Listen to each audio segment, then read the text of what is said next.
자, 네, 이어서 진도를 나가겠습니다. 자, 우리가 지금까지 나온 걸 보면 총칙을 두 개로 나눠서 앞부분 그리고 제일 중요한 이 편 부동산 그리고 동산 그리고 이제 비금전 끄트머리 조금 뭔가 저기를 남겨놓고 있어요. 자, 비금전 집행 총설 이번 시간에는 583페이지부터 583페이지부터 605페이지까지 나갈 예정이에요. 절반은 이 비금전, 나머지 절반은 보전처분. 그래서 우선 비금전 집행, 총설과 유체물 인도 청구권, 그러니까 말하자면 명도 집행, 인도 소송, 인도 집행, 철거 집행, 대체 집행, 간접 강제, 의사표시 집행. 자, 이렇게 나눠져 있어요. 우선 이 파트를 먼저 보겠습니다. 우리 교재로 치면 583페이지부터 585페이지까지 세 문제가 있어요. 지문 하나하나를 좀 눈여겨볼 필요가 있을 겁니다. 자, 첫째, 옳지 않은 것은 특정 동산을 이렇게 인도받을 권리를 강제 집행하는 경우에 인도할 목적물을 이제 채무자가 이걸 가지고 있다면 집행관은 직접 가서 채무자로서 그 특정물을 뺏어서 그냥 이 채권자한테 넘겨주면 되는 거죠. 응? 뭐 불상을 인도해라. 그러면 그냥 가서 불상을 가져서 이렇게 인도하는 판결문에 기해서 채무자한테 가서 불상이 있으면 딱 잡아서 채권자한테 넘겨주면 되는 거다. 여러 번 얘기했던 거, 반대급부 조건이 성취되지 않았음에도 의사표시 명하는 재판에서 집행문이 나갔다면 이건 집행문 부여 요건이잖아요. 그건 집행문 부여가 잘못된 거다, 무효다. 자, 3번. 이게 이제 우리 실무가 아주 특수한데, 토지 소유자는 위에 건물 소유자에게 이제 이 건물 소유자가 땅을 불법 점유하니까 이때는 건물 소유자에게는 철거만 요구할 수 있다. 이렇게 철거. 퇴거할 걸 청구할 수는 없다. 자, 남의 땅에 건물이 불법으로 있다. 그러면 이 토지 소유자는 이 건물 소유자에게는 철거만 요구할 수 있고, 건물 소유자에게는 이 건물 소유자가 누구한테 세를 줬다. 그럼 이 점유자에게는 퇴거. 키워드가 남의 땅에 있는 건물의 소유자는 철거만. 여기에 불법 임차인, 무단 전차인 이런 친구들은 퇴거. 점유자는 퇴거, 소유자는 철거만 구할 수 있다는 게 오래전서부터의 판례구 실무입니다. 또 채권자가 건물 인도집행, 명도 옛날로 말하면 당시 건물 내에 채무자 소유의 채무자께 아닌 동산이 있다. 가재동이나 집기가 있다. 채무자께 아니다. 이걸 알면서도 집행관에게 인도집행을 위임해서 집행해버렸다면 그것만 가지고 인도집행이 위법하다고 할 수는 없다. 드러낸 것 자체가 위법하다고 할 수 없다. 자, 철거 판결, 우리 첫날 봤던 거죠. 수권 결정 신청, 대체 집행 결정 신청에 관한 재판에서는 즉시항고할 수 있지만 이건 형식적 근거만 해야 된다. 즉시항고 절차상 사유. 이 철거 판결에 기해서 집행하기 위해서 대체 집행 결정을 하는 과정에서 철거 판결, 이 집행 권한의 실체적인 청구권의 존부, 내용 이런 걸 가지고 이 실체법상 이유를 가지고 항고 이유는 할 수 없다. 거의 맥락이 같죠. 즉시항고 이유는 형식적인 절차상의 사유만 가지고 해야지 할 수는 없다. 두 번째 문제를 보겠습니다. 자, 인도할 물건을 채무자가 점유하고 있으면 뺏어온대. 인도할 물건 앞에서 본 것처럼 인도할 물건을 채무자가 채무자가 점유, 소지하고 있을 때는 그냥 뺏어오면 돼요. 근데 이걸 누가 소지하고 있어? 이거를 인도할 물건을 채무자가 아니라 제3자가 점유하고 있다.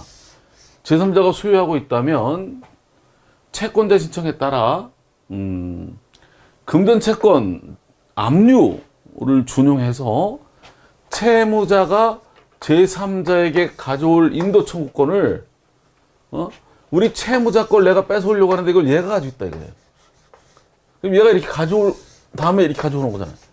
그래서 이런 경우에 압류를 준용해서 어떻게 하냐면 일리 넘겨줄 거를 나한테 넘겨줘라. 전부 명령처럼 이렇게 인도 청구권을 채권자에게 넘겨 할 수 있다. 이걸 이부명령 그런다. 이부명령. 넘겨야 한다. 이부명령. 자, 인도 집행하는 과정에서 그 채무자가 집기를 드러냈단 말이죠. 채무자 거 집기를 드러내고 건물을 가져오는데 건물 안에 채무자의 집기가 있으면 그건 채무자 거니까 내가 가져올 수 없잖아요. 이걸 드러낸 다음에 이걸 보관하는데 이거를 안 가져간단 말이지. 채무자가. 계속 안 가져가면 채권자가 영원히 보관할 수 없으니까 남의 물건을 힘들고 그래서 집행관은 법원의 허가를 얻어서 동산 경매에 따라 동산을 팔아버린 다음에 비용을 빼고 나머지만 대금을 공탁할 수 있도록 하고 있다. 부동산 인도 집행에서는 늘 문제가 되는 게 거기에 채무자의 여러 가지 집기가 있다 이거죠. 집기를 가져가게 하고 이걸 이제 인도 내 물건을 가져오는데 이거를 끌어낸 다음에 이걸 채무자가 가져가야 되는데 안 가져가면 그때는 이거 어떻게 보관하기가 어려우니까 법원의 허가를 얻어서 집행관이 경매시켜버려서 비용 빼고 나머지 대금으로 공탁을 하도록. 대체 집행, 수권 결정 그러죠. 철거 집행. 그래서 면허 결정에 대한 항고에서는 집행권은 철거 판결의 당부를 여기서 항고이로 삼을 수는 없다. 이 따름 틀린 거다. 자, 간접강제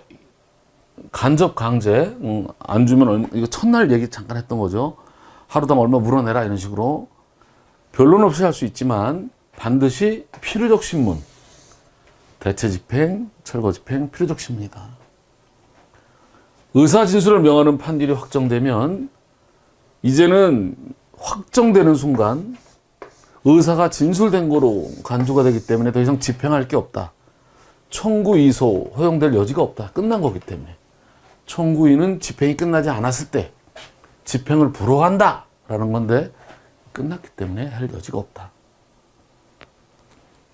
자, 조건부 의사진술, 의사표시. 재판은 조건이 성취돼서 이 조건, 이게 뭐다? 집행문 부여 요건이다. 집행문이 나가는 순간 끝난 거다. 동일한. 그 후에는 더 이상 뭐 정지고 뭐가 없다. 끝난 거기 때문에. 대체 집행 결정에서는, 수권 결정에서는 누구를 통해서 이제 철거시킬 때 그 채무자의 대체, 다른 사람을 통해서 철거시키는 거예요. 채무자에 가라면서 누구를 철거할 사람. 보통은 집행관을 특정하지만 이걸 꼭 굳이 집행관 아니면 누구로 특정할 필요는 없다. 자기 실시자를 특정해서 채무자 대신 누구를 통해서 철거하게라, 집행관을 통해서 하라, 이렇게 자기 실시할 자를 특정해도 되지만 이걸 특정하지 않을 수도 있다. 특정하지 않으면 채권자가 다른 사람을 구하거나 등등의 방법으로, 지가 하든지 등등의 방법으로 하면 되는 거다. 자, 채권 양도인이 양도 통지를 하지 않는 경우 이 가름하는 재판으로 양도 통지하라. 재판을 받아서 이걸 강제할 수 있다. 동일한 지문이죠. 간접 강제 결정이나 대체 집행 결정에는 반드시 신문하도록, 변론은 안 해도 되지만 신문하도록 되어 있다. 필요적 신문. 자, 유체동산 인도. 유체동산 인도 뺏어오는 집행에서는 채권자나 대리인이 반드시 출석할 필요가 없다. 이게 뭐가 다르다? 부동산 인도 집행과 다르다. 부동산 인도 집행은 반드시 출석해야 되지만 유체동산 인도 집행은 출석 안 해도 된다. 이게 바로 다음 장 문제랑 연결이 됩니다.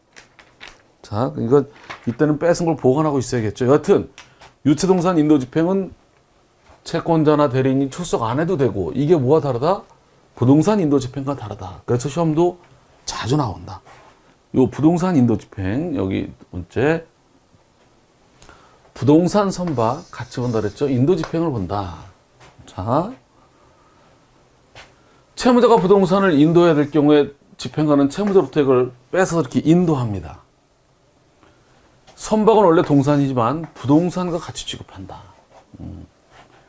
이 부동산 인도 집행, 선박 인도 집행에서는 채권자나 대리인이 반드시 출석해야 한다. 이게 방금 전에 봤던 유체 동산 인도 집행과 좀 다르다.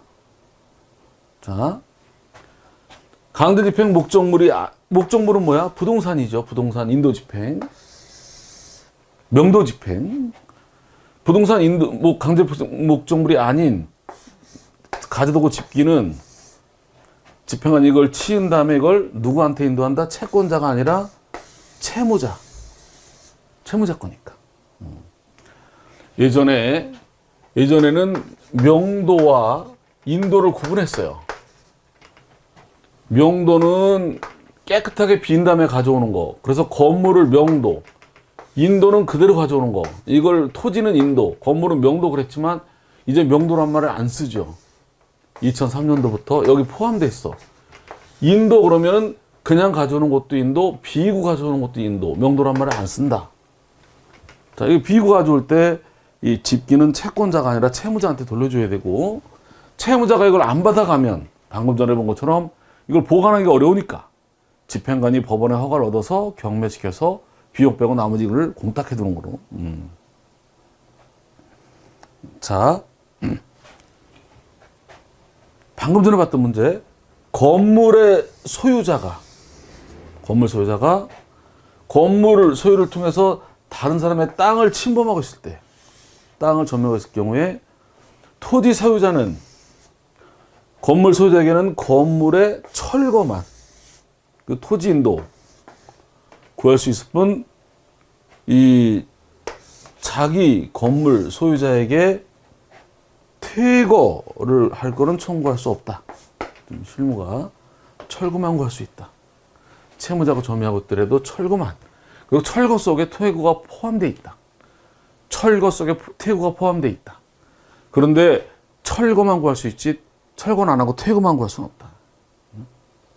자, 대체 집행, 철거 집행, 이제 수권 결정. 자, 첫날 개념을 좀 봤던 거죠. 천천히. 이걸 염두에 뒀던 거예요. 우리 교재로 치면 587페이지. 두 문제가 있습니다. 자, 옳지 않은 것은 대체 집행을 위한 수권 결정. 대체 집행 결정에는 이거는 별도의 집행문을 받지 않아도, 왜? 집행문은 원래 철거하라는 거에 집행문이 있으니까. 다만 이건 누굴 대신할 뿐이다. 이렇게. 대신할 권한을, 대체할 권한만 주는 것 뿐이니까. 된다. 자, 수권 결정에 대해서 즉시 항고할 수 있지만 어디까지나 뭐다? 형식적 하자만 가져간다. 자, 방금 전에 봤던 거, 수권 결정에 반드시 채무자의 가름에서 대신 자기를 실제할 자를 특정하는 게 아니라 안 해도 된다.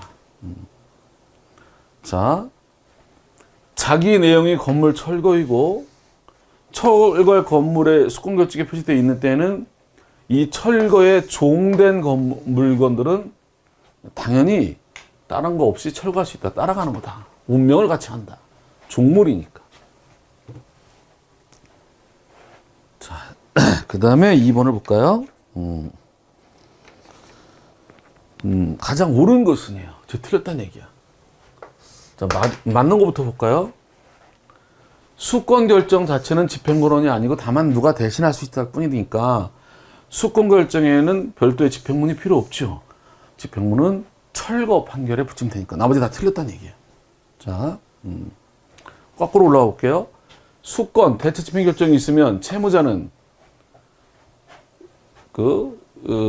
임의로 이행할 수 없다가 아니라 대체 집행 결정이 있고 철거 중이라고 하더라도 채무자는 언제든지 자진해서 철거할 수 있는 겁니다. 없다가 아니라. 이건 말이 안 되는 거죠.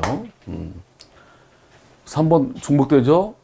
수권 결정, 대체 집행 결정에 채무가 가름해서 자기를 실자를 특정하지 않아도 된다. 수권 결정, 대체 집행 결정과 간접 강제 결정은 반드시 필요적 신문이다. 않는 게 아니라. 자, 그리고 철거 대상인 건물이 판결문에서 특정 건물을 철거하라고 판결이 나와 있으면 수권 결정에 대해서는 수권, 이걸 누가 대신 철거할 것이다, 이것만 결정하는 거기 때문에 이게 누구 건지 이거는 심리하거나 이런 게 아니다.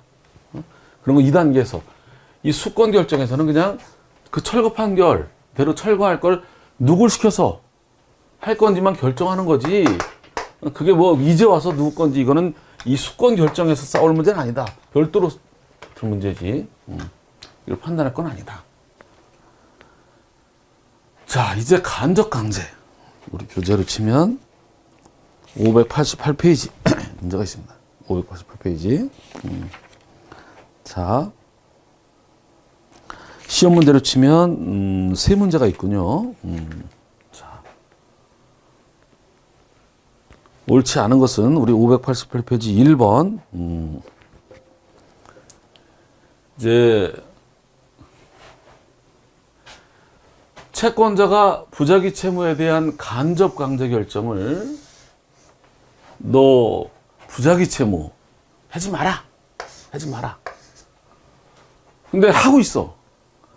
이거를 하고 있을 때 그럼 하지 마는데 위반하면 위반한 거에 하루당 얼마 이렇게 돈을 받으라고 해가지고 이걸 가지고 강제 집행을 하는 경우, 이거 간접 강제 결정, 너 이거 부작위 하지 마라. 자꾸 하고 있는 거야.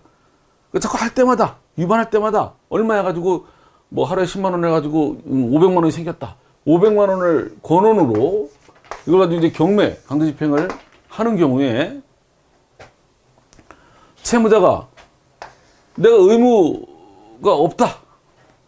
부작위 의무가 없다.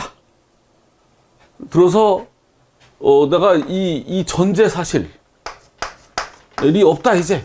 이걸 들어가지고 간제 결정의 집행력 배제권은 청구 이소로 다툴 수 있느냐. 그래서 이건 바로 오른쪽에 589제 해설이 잘 나와 있듯이 그 간접 강제 결정에서 이거 자기 의무 위반, 부작위 위반, 이거는 전제 조건이다. 조건. 이걸 위반했으니까 간접 강제하는 거잖아요. 이때 이거 위반했느냐 안 했느냐는 이거에 대한 조건이다. 조건. 그래서 이거는 조건 성취를 따져야 된다. 조건 성취. 집행문 부여의소, 집행문 부여에 대한 이의의소로 조건이 없다. 얘는 조건 성취가 안 됐다. 나 못 갖겠다. 그걸 따질 때면은, 그러니까 다투는 게 간접 강제 집행할 때 간접 강제에서 물어주러 간 돈, 이걸 다 지급했다. 이걸 다투는 게 아니라 그 전제 조건, 의무 위반 해서 이거 물어내라 할 때 의무 위반은 이거에 대한 전제 조건이다. 조건 성취, 불성취. 그래서 이걸 다툴 때는 이걸 다퉈가지고 집행문이 잘못 나갔다. 집행문이 잘 나갔다. 이렇게 조건 성취를 따져서 집행문 부여에 대한 이의에서 집행문 부여에 대한 이의, 1억으로 따져야지 청구 이의로 다툴 문제는 아니다. 간접 강제 결정을 집행권으로서 간접 집행할 때 간접 강제 지급하라고 한 돈, 이걸 다 지급했다면 이건 청구 이의가 될지 몰라도 간접 강제 나간 이 조건, 이걸 다툴 때는 이 집행문 이거로 다투게 해라. 2번 나왔던 거죠. 대체 집행은 신문, 필요적 신문, 변론은 안 해도 되지만 하게 돼 있다. 자, 부작위 채무에 관한 집행권원의 성립을 위한 판결 절차에서, 그러니까 뭐냐면 판결문에서는 부작위 채무 너 하지 마라. 판결문에서는 하지 말라고 나온다고. 너 이거 영업 장사하지 마라. 경업 금지 의무 위반. 아니면 뭐 이렇게 명예훼손행위를 하지 마라. 이렇게 부작위 하지 마라. 근데 판결문에서는 거기서 장사하지 마라. 라고만 판결을 해요. 근데 장사하지 마라는 거를 위반하면 그때 이제 이걸 어떻게 강제 집행하는 거야? 간접강제로 재판하는 거야. 집행. 판결은 이렇게 본안 판결. 간접강제 집행은 이걸 유겼으니까 간접강제로 얼마 몰아내라. 이렇게 하는 거란 말이에요. 그런데 이거 판결 받고 또 간접강제 또 재판받고 이게 번거로우니까 판결에서 아예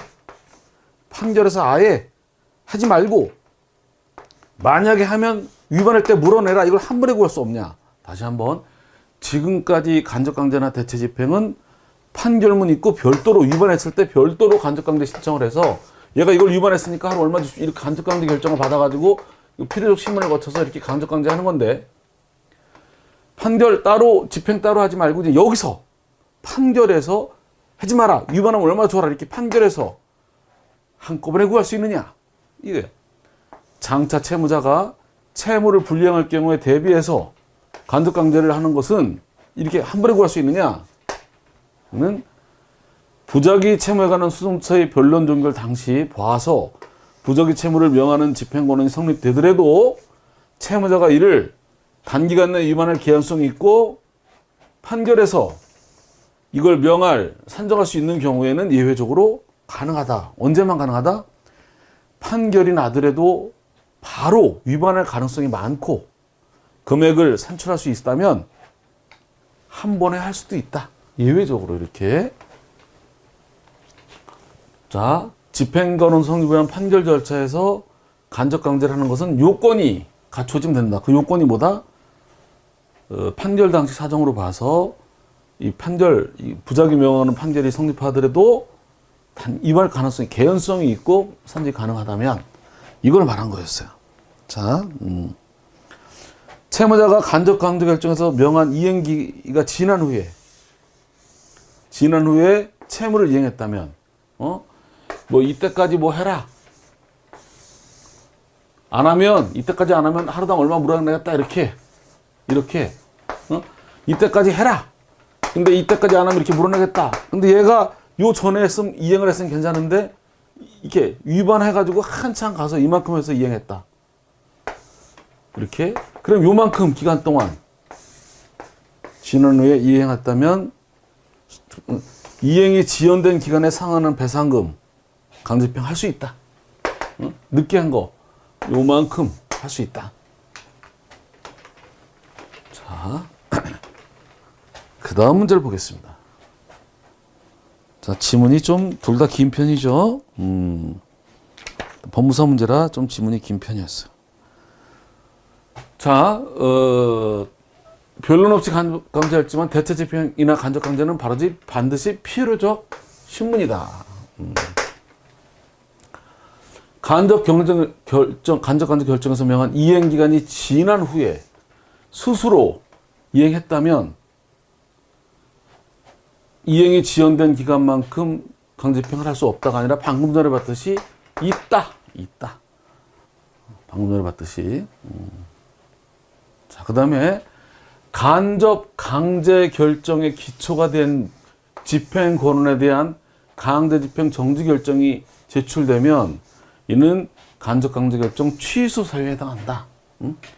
이거를 전제로 간접 강제 결정을 이렇게 했는데 이거 전제가 스톱이 돼버리면 간접 강제 결정 취소에 해당한다. 이렇게 3번 지문. 자, 그 다음에 4번.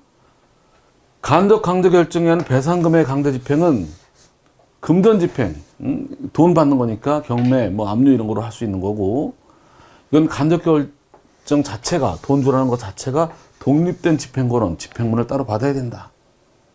자, 간접 강제 결정을 한 1심 법원은 사정 변경이 생기면 이걸 변경할 수 있다. 특별한 건 아니죠. 일반적인 내용이다. 자, 3번 지문을 보겠습니다. 3번 지문. 자, 틀린 것은 1번을 잘 볼게요. 이건 이제 실무를 좀 해보면 어려운 건 아닌데, 그냥 이렇게 그냥 밋밋하게 책만 보면 이게 좀 부담스럽고 어렵게 느낄 수 있는 거예요. 별건 아닌 겁니다. 보세요. 간접 강제 신청서에 이게 어떤 식으로 쓰냐면, 얘가 이걸 위반했다. 그러니까 이걸 그 안 할 동안, 그 의무를 이행할 동안 하루당 얼마를 지급해라. 이런 거거든요, 이거. 너 왜 안 하냐? 누가 대신할 수가 없어. 걔만 해야 돼. 예컨대 정보 공개 청구를 합니다. 시, 군, 군수, 군의회 의장, 판공비, 뭐, 이걸, 그 자료 내역을 열람하게 해라, 공개해라. 근데 안 하고 있어. 그럴 때, 언제까지 해라. 안 하면 하루당 얼마 물어내라. 이런 거거든요. 이걸 쓸 때, 채무자가 이행해야 될, 언제까지 해야 되느냐. 위반했을 때 배상금을 특정해야 되느냐. 그럼 법원은 이 기간과 금액 범위 내에서 인용 여부를 결정하느냐. 이게 뭐가 문제되냐면 언제까지 공개할 거냐. 당장 내일 해라. 위반할 때 얼마 줄 거냐. 하루당 1억 원씩 줘라. 10억 원씩 줘라. 그럼 이걸 가지고 인용할 거냐 말 거냐 결정한다 그러면 상당히 이거 문제가 있잖아요. 그래서 1번 해설이 나왔듯이 구체적으로 기재하는 건 아니고 법원도 여기에 구속되지 않는다. 이걸 만약에 기재하고 거기에 구속된다면 상당히 웃긴 일이 벌어지겠죠. 신청서에 이걸 특정해서 꼭 기재하지 않아도 되고 법원이 거기에 구속되는 건 아니다. 이렇게. 자, 1번이 틀린 거고 나머지 1. 회적 부작위 채무는 그 강제 집행 여지가 없다. 한번 위반하자마자 끝난 거라. 요건을 구비한 것도 소멸하니까 없다는 견해가 있지만 이 견해는 간접 강제 결정을 위하여 그 위반 행위가 있을 것을 요한다는 필요설의 입장을 전제로 한 것이고, 만약에 위반 행위 불효설의 입장이라서라면 부작위 채무에서도 부작위 채무를 명하는 집행 방법으로 간접 강제가 허용된다고 본다. 이건 학설을 이렇게 시험지문으로 내놨어요. 자, 이건 몇 번째 반복이죠. 간접 강제 결정은 변론 없이 할 수 있지만 필요적 신문, 대체 집행 결정도. 간접 강제 결정한 법원이 그때 사정 변경이 있으면 바꿀 수 있고 변경할 수 있고. 자, 간접 강제 결정을 한 배상금 집행은 별도의 금전 집행이고 집행문을 받아야 되고. 자, 이렇게 봤어요. 이제 마지막 의사표시 한 문제가 있네요. 우리 교재 600페이지. 틀린 것은 자, 의사 진술을 명하는 판결이 확정되면 그 순간 권리관계를 인락하거나 의사를 진술한 거로 본다. 끝난 거다. 따라서 뒤에 집행 절차가 필요 없다. 여지가 없다. 이거는 등기하라는 거, 등록하라는 의사표시뿐만 아니라 준 법률 행위는 최고, 채권, 양도, 통지 이런 것도 포함된다. 여기에 따라 의사표시가 있는 거로 보게 되는 판결에는 이행 판결뿐만 아니라 이행을 명하는 재판, 조정 이런 거 다 포함된다는 거죠. 다만 확인 재판이나 형성 재판은 포함되지 않고, 채권 양수인이 양도인을 상대로 양도 통지를 하라는 판결을 선고받아서 확정되면 양도 통지 의사표시는 있는 거로 되지만 제3자인 채무자에게 별도로 이 판결문을 제출해야 되는 거죠. 제출하지 않으면 모르니까. 채무자한테는 양도 통지한 거로 간주가 됐지만 이제 그걸 채무자에게 통지해야 된다. 필요가 없는 게 아니라. 공탁금을 양도하려면 그거를 공탁관에게 제시해야만 되는 거다. 공탁법에도 나오죠. 자, 이렇게 해서 끝났고요.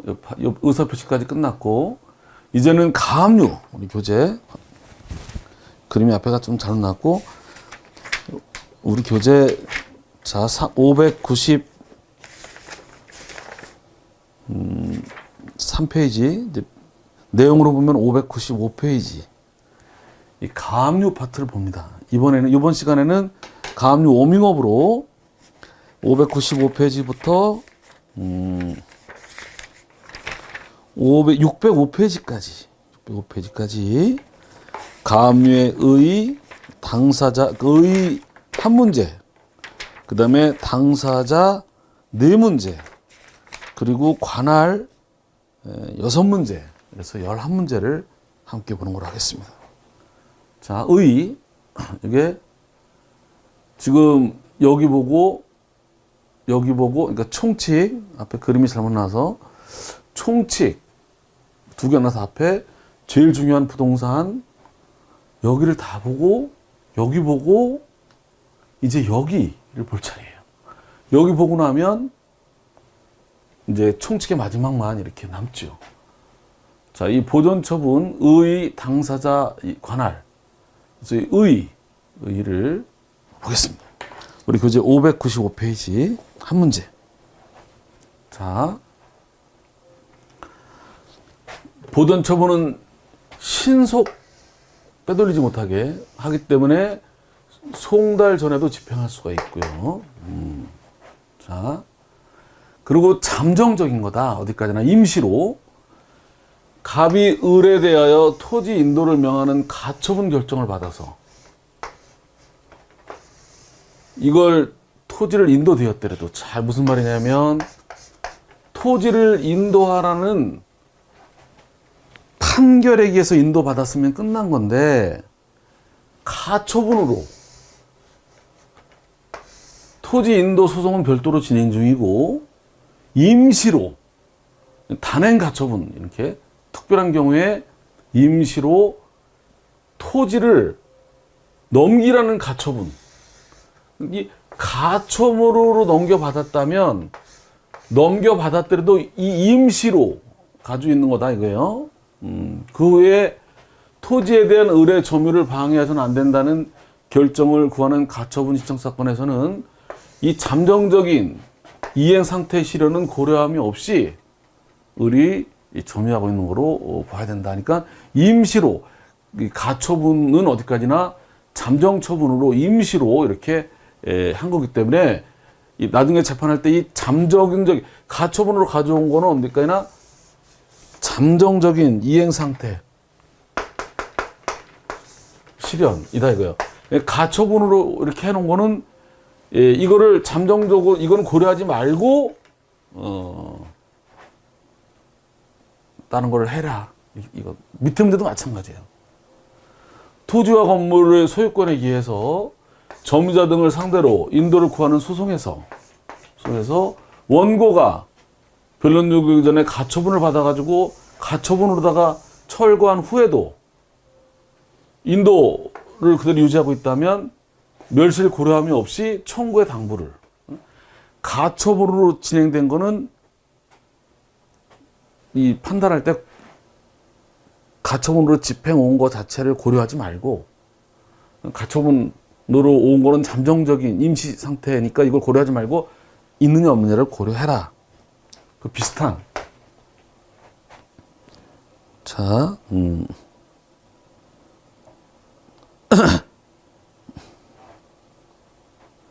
그러니까 요거 소송할 때, 본소송할 때 가처분으로 이렇게 드러냈던, 철거시켰던 고려하지 말고 이 권리가 있느냐 따지듯이 가처분으로 드러냈으니까 없어졌다. 근데 드러낸 게 완전히 없은 게 아니라 가처 임시로 드러난 거기 때문에 이건 상관하지 말고 하듯이 이것도 가처분 인도됐더라도 다른 이런 사건 처리할 때, 다른 사건 처리할 때 이 잠정적 고려하지 말고 점유하고 있는 걸 전제로 점유를 방해해서는 안 된다는 가처분 입장에서는 이걸 고려하지 말고 이렇게 이걸 고려해버리면 가져왔으니까 점유 안 하는 게 되잖아. 이것도 없어졌잖아. 결론은 뭐다? 가처분으로 집행한 것은 잠정적인 상태, 이 잠정 이행 상태, 이거는 다른 사건 판단할 때는 또는 보험 판단할 때는 가져온 거를 전제로 재판하지 말고 가처분하기 전에 원래 그걸 전제로 재판을 하라는 거죠. 이 가져온 건 임시로 방해하려고 막아놓은 것에 불과하기 때문에 가져온 거를 완전히 본 판결로 가져온 게 아닌다면은 그래서 가처분으로 집행한 건 잠정적인 상태는 고려하지 말고, 그래서 이런 것도 있잖아요. 이렇게 갑이 점유하고 있어요. 점유 이전 금지 가처분을 했어요. 너 딴 데 넘기지 마라. 근데 이걸 위반해서 을이 지금 점유했어. 을이 했더라도 그냥 갑이 계속 가지고 있는 거로, 여튼 뭐 비슷비슷해. 전부 여기서는 이렇게 요걸 염두에 두면 되겠어요. 이렇게 잠정적인 이행 상태, 이것만 고려한 거지 이걸 전제로 이것도 고려하지 말고, 이 철거를 가처분으로 철거한 거라면 본 판결할 때는 가처분으로 철거된 거 이건 고려하지 말고, 이행 상태 고려하지 말고, 이것도 인도 가처분으로 가져와서 지금 얘가 점유 안 하고 있지만 얘가 점유 방해한다고 이렇게 할 때는 이걸 고려하지 말고, 여튼 이렇게 키워드가 그거 있습니다. 키워드가 이것도 가처분으로 시행된 거는 자, 4번 갑이 을에 대한 임차보증금 채권을 원인으로 을 소유에 대해서 가압류를 했어. 갑이 을에게 임차보증금 내놔라 라고 가압류를 했어. 근데 이제 을이 뭐라 그러냐면 네가 임차인이 아니다. 실제 임차인은 아버지 병이다. 얘다. 이렇게 하면서 병을 상대로 건물 인도 소송을 제기해서 병이 실제 임차인임을 전제로 판결이 선고됐어요. 너 나가라. 얘가 이겼어. 얘가 임차인인 걸 전제로 이겼어. 그 병이 이렇게 임차보증금하는 채권을 표준 권리로 해서 부동산에서 거듭 가압류를 했어. 그러니까 얘가 똑같이 가압류했어. 또 내 거다 이렇게. 자, 이런 정도 사상이면 이 가압류, 얘 갑의 가압류는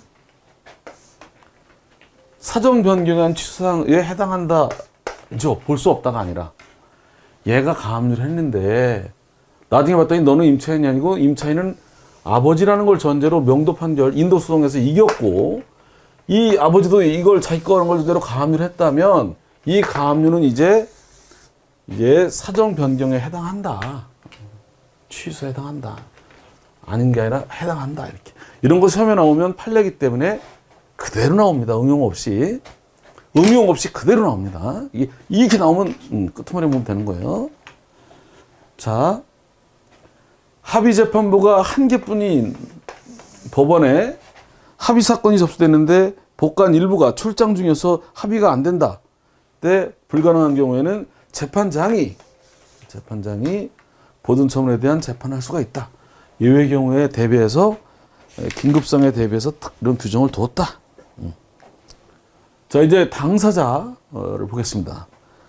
596페이지부터 문제가 네 문제가 있습니다. 600페이지까지. 자, 네 문제. 자, 옳은 것은 자, 옳은 것은요. 맨 밑에부터 볼게요. 민법상 이 공동수급체가 경쟁 입찰에 참가했다가 다른 데가 낙찰자가 됐다. 그러면 이게 우리 둘이 들어갔다가 우리 떨어지고 딴 데가 됐다. 근데 이게 문제가 있다. 그때 이 중 한 명이 야, 이거 하지 마라. 너 잘못했다. 라고 가처분을 갈 수 있느냐? 가능하다는 거예요.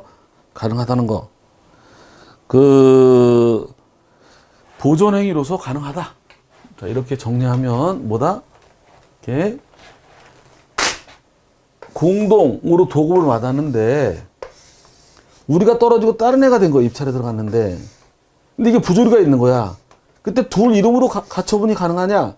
한 사람으로도 가능하냐? 보존행위에 일환으로서 한 사람으로도 속행금지 가처분을 할 수 있다는 게 판례다. 또 판례가 그러니까. 자, 그 다음에 나머지 진짜 틀렸던 얘기예요. 신청 당시 이미 사망한 사람을 상대로 한 보존 처분은 부적법하죠. 당연무효죠. 시효도 없어요. 상속인에 미치지 않아. 여기까지는 맞아. 근데 상속인은 무효지만 외관을 제거하기 위해서, 흔적을 제거하기 위해서 이의 신청을 할 수 있다. 왜? 그 무효인 가압류 흔적을 제거하기 위해서. 자, 가압류와 다툼에 대한 가처분은 이게 신청 당시 생존하고 있었다면 그 뒤에 결정 당시 사망하고 이렇게 됐더라도 당연무효는 아니다. 포인트가 살아있었다면. 세 번째는 민사소송법에 보면 본 소송을 수임한 변호사는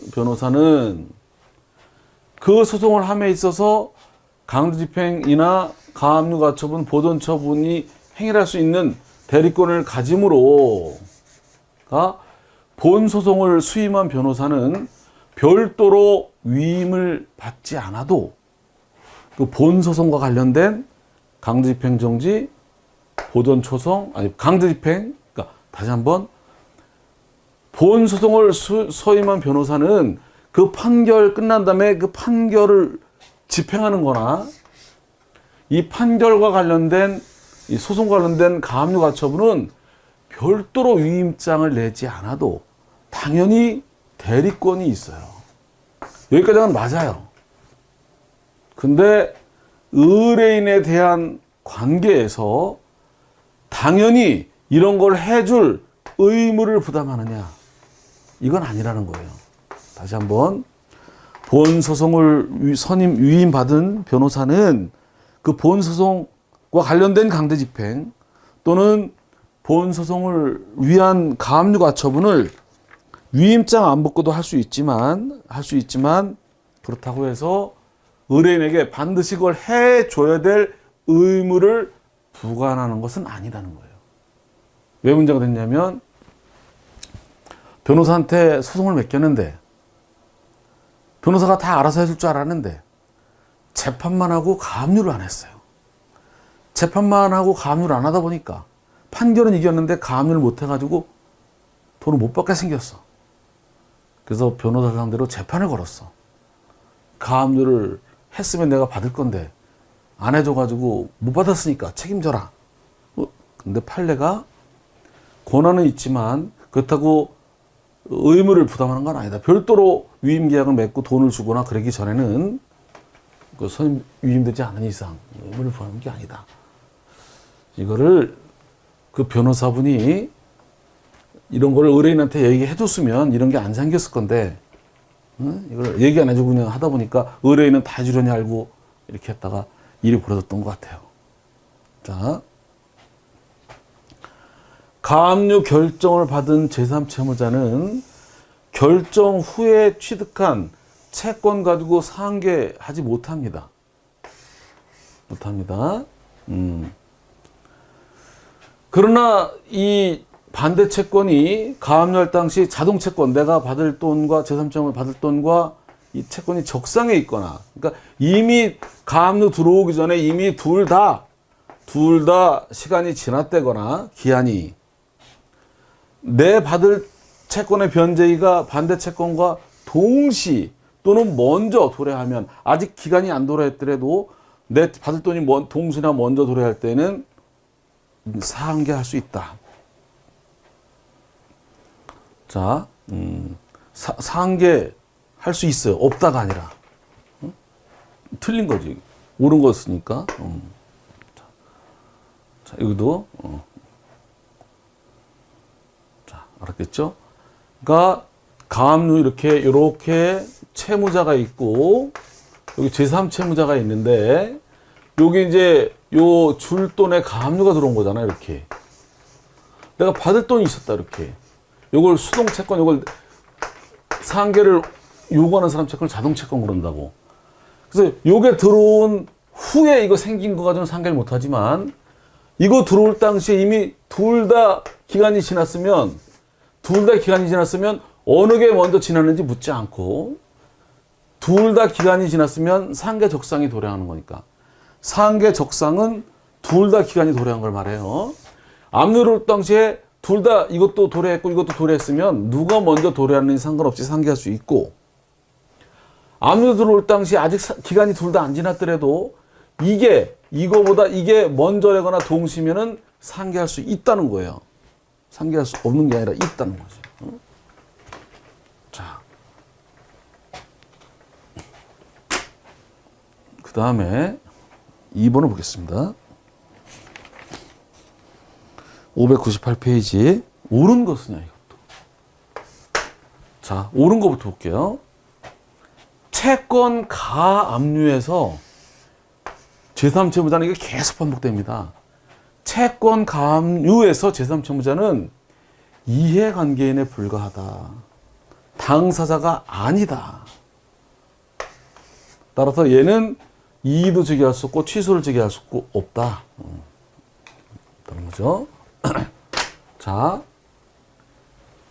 신청 당시 이미 사망한 사람을 상대로 한 건 부적법하고 무효고 상속인에게 안 미치지만 상속인이 흔적을 제거하기 위해서 이를 신청할 수 있다는 거죠. 앞에 똑같죠, 문제가. 본소송이 고유 필수적 공동소송. 고유 필수적 공동소송이 뭐냐면 한 명도 빼서는 안 되는 소송.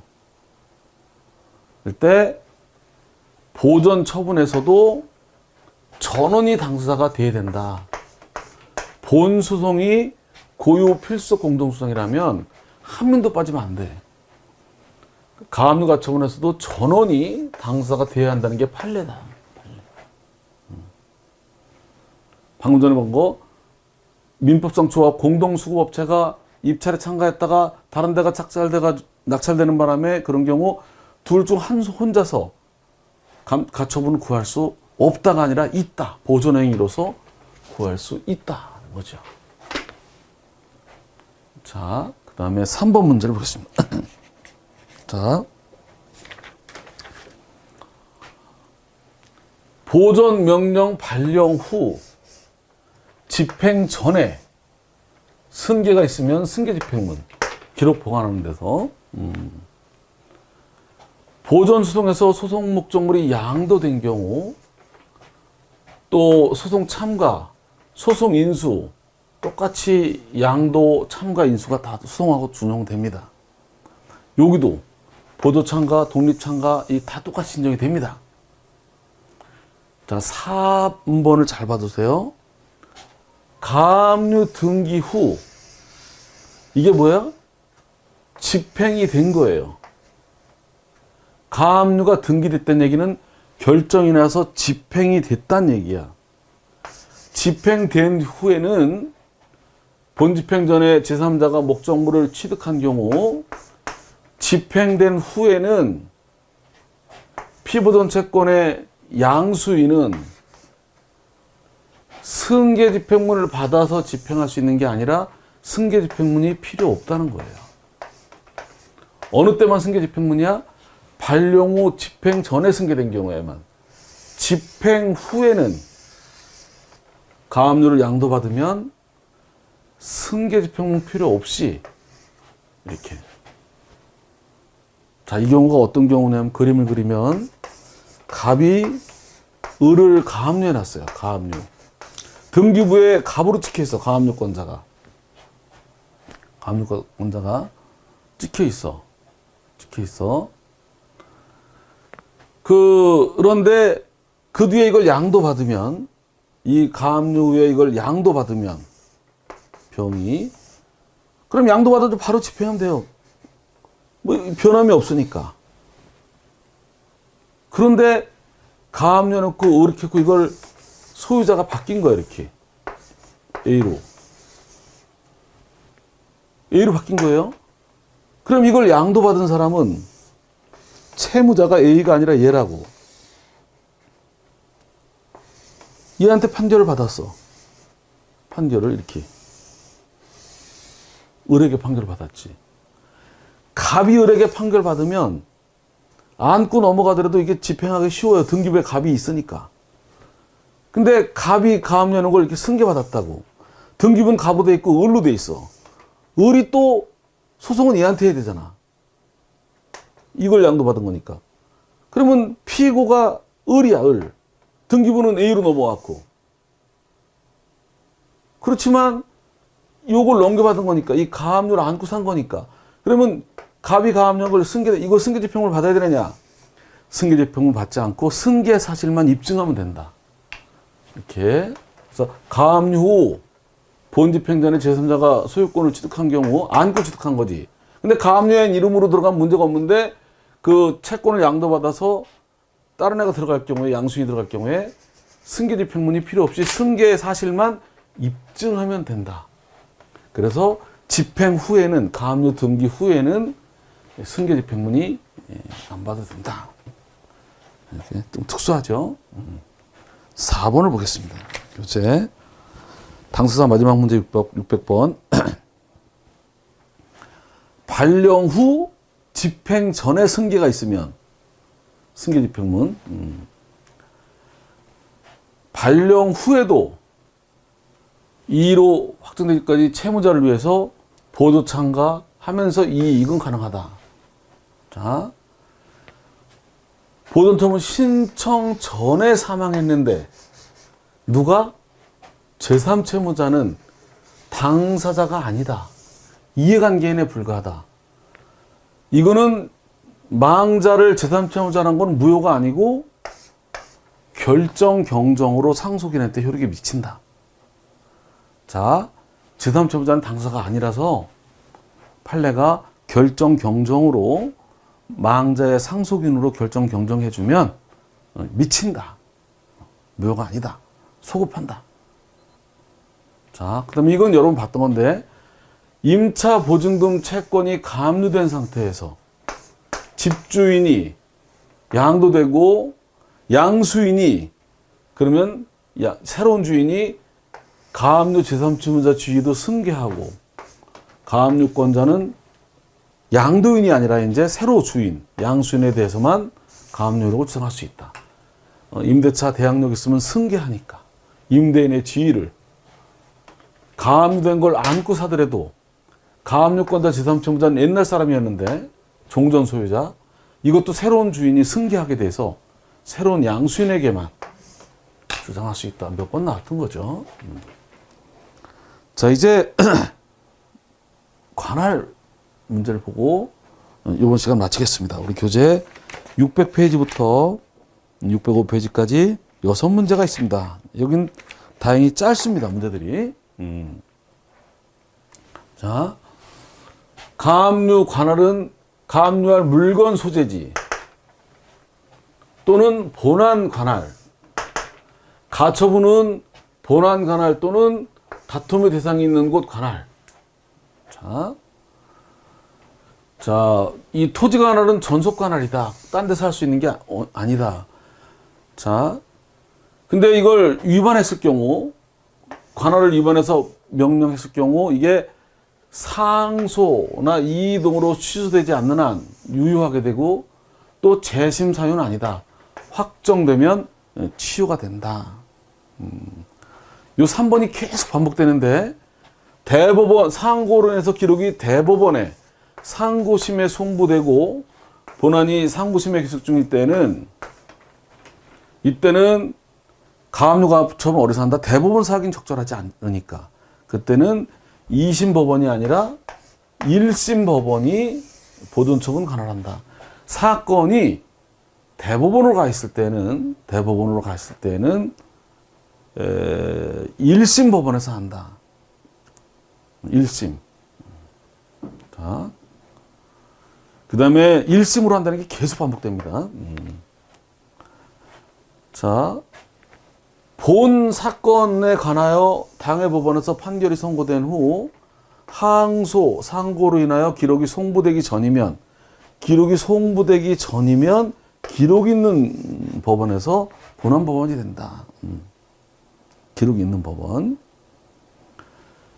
본안 관할 법원이 여러 개라도 이미 본안이 계속된 경우에는 본안이 계속된 법원만이 관할권을 가지고 다른 법원에서는 관할권이 생기지 않는다. 본안이 제기되기 전이라면 여러 군데 다 관할이 있지만 제기된 후에는 제기된 법원이 본안 법원이다. 자, 그 다음에 2번 이 토지 관할 전속 관할이고 딴 데서 못하고 합의로 생길 수가 없다. 변론 응소 관할권이 없는데도 이렇게 응하면 관할이 생기는 이런 게 없다. 이렇게 이건 전속 관할이다. 관할권을 잘못했을 때 이의 사유가 된다. 여긴 맞아요. 관할권이 발령한 법원이 법적으로 무효는 아니고 상소나 이의로 취소되지 않는 한 확정되면 재심 사유는 아니니까 하자가 치유된다. 그렇게 다투지 않는 한 하자가 있지만 나중에 당연 무효는 아니다. 자, 본안 관할 법원도 관할이 있는데 본안이 계속되기 전이라면 앞으로 본안이 소가 제기될 수 있을 법원은 다 그러니까 금전 사건, 대여금 사건 이런 거는 채권자 주소지에서도 가능하고 채무자 주소지가 보통 재판죠. 그리고 채권자 금전청 의무이행지 이렇게 두 군데 관할이 생길 수 있는 거죠. 본안 관할 법원으로서 보존처분 관할이 되는 경우, 그러니까 여기가 본안이 제기될 가능성이 있기 때문에 가압류를 이렇게 하는 경우, 본안이 1심 법원에 계속 중이면 1심 법원에, 항소심에 중이면 항소심 법원에 하게 되고 상고심일 때는 1심 법원. 1심 법원. 자, 3번 문제를 보겠습니다. 우리 교재 602페이지.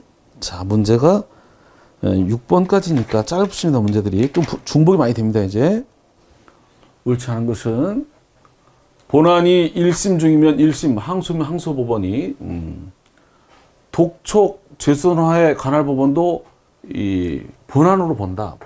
관할법원. 본안이 상고심일 때는 1심 법원이 본안 이 보존처분 신청 후 여기가 의정부에서 본안이 제기 중이야. 그래서 의정부에다가 본안 소송 중이니까 가압류를 했어. 근데 그 본안이 의정부에서 각하되거나 취하되거나 관할 위반으로 딴 데로 옮기더라도, 자, 본안이 A 법원에 제기돼서 여기에 가압류를 하면 가압류는 관할이 있는 거라 얘기예요. 나중에 본 소송이 각하, 취하, 이송되더라도 보존처분 관할은 위반이 아니다. 일단은 보존처분은 긴급 이런 것 때문에 이 신청하는 순간 본안만 제기돼 있으면 이건 관할은 적법한 거다. 그 뒤에 이게 어떻게 변동되더라도 지장이 없다. 자, 4번 문제를 보겠습니다. 이제 토지관할은 합의 옳은 것이냐, 합의로 할 수가 없어요. 자, 사정 변경에 따른 보존 처분 취소 소송 관할이 좀 특수해서 재결 당시 본안 소송이 항소심에 있다면 항소심이 이렇게 사정 변경 취소 사건 본 소송이 제기되고 있으면 거기서 하게 돼 있고, 그게 항소심이면 항소심에서 어느 거 사정 변경 취소 이렇게 반복됩니다. 자, 이제 뒤에 나올 건데 이렇게 이 사건은 항상 이 사건은 누가 담당한다? 저지른 데서 일을 저지른 데서 다 책임지게 돼 있어요. 이 사건은 보전 가압류가 1심에서 기각되고 항고심에서 인용한 경우 이의 사건 관할은 1심이 아니라 일을 저지른 항고심에서 한다. 모든 이 사건은 일을 저지른 데서 하게 됐어요. 그래서 자, 본안이 대법원에 주인 경우 대법원이 하는 게 아니라 1심 법원. 가압류 신청 후 그 본안이 바뀌더라도 여기엔 영향이 위반이 아니고, 그렇죠? 됐어요. 자, 이제 두 문제가 남았습니다. 시간. 옳지 않은 것은 가압류는 본안 또는 물건 소재지, 가처분은 본안 또는 다툼 대상 있는 곳 소재지, 본안이 항소일 때는 항소심, 상고로 대법원 가 있을 때는 누가 한다? 상고심 법원이 아니고 1심 법원이. 계속 반복이죠? 마지막 문제 한번 볼까요? 자,